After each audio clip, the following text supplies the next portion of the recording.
एक हरे भरे जंगल में सभी जानवर सुख शांति से रहते थे। लेकिन एक दिन वहां एक बड़ा और शक्तिशाली शेर आ गया। वह शेर बहुत ही लालची और निर्दयी था।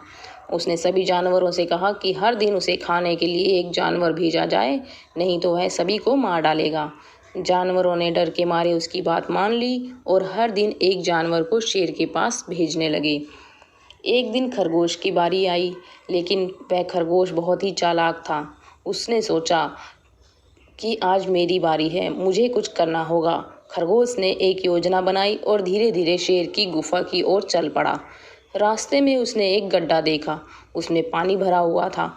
उसने सोचा, यह मेरी योजना का हिस्सा बन सकता है। खरगोश जानबूझकर देर से शेर की गुफा में पहुंचा। शेर गुस्से में दहाड़ते हुए बोला, तू इतनी देर से क्यों आया है? खरगोश ने डरते हुए कहा, महाराज मैं तो जल्दी ही आ रहा था, लेकिन रास्ते में एक और शेर ने मुझे रोक लिया। उसने कहा कि वह इस जंगल का असली राजा है। उसने मुझे आपकी गुफा में आने नहीं दिया।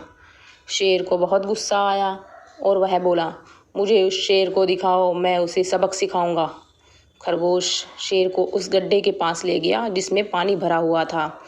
उसने शेर से कहा, महाराज वह शेर इसी गड्ढे में रहता है। शेर ने गड्ढे में झांका और उसने अपनी ही छाया देखी। उसे लगा कि वहाँ सच में एक और शेर है। गुस्से में उसने गड्ढे में छलांग लगा दी और उसमें डूबने लगा। खरगोश जल्दी से वापस जंगल की ओर भागा और सभी जानवरों को शेर के मरने की खबर दी। सभी जानवर बहुत खुश हुए। उन्होंने चालाक खरगोश की बहुत तारीफ की। उस दिन के बाद से जंगल में सभी जानवर सुख शांति से रहने लगे। चालाक खरगोश की बुद्धिमानी और साहस की कहानी जंगल में हमेशा याद रखी गई। इस कहानी से सीखने को मिलता है कि बुद्धिमानी और चतुराई से किसी भी समस्या का समाधान निकाला जा सकता है। साहस और समझदारी के साथ हम किसी भी कठिन परिस्थिति का सामना कर सकते हैं।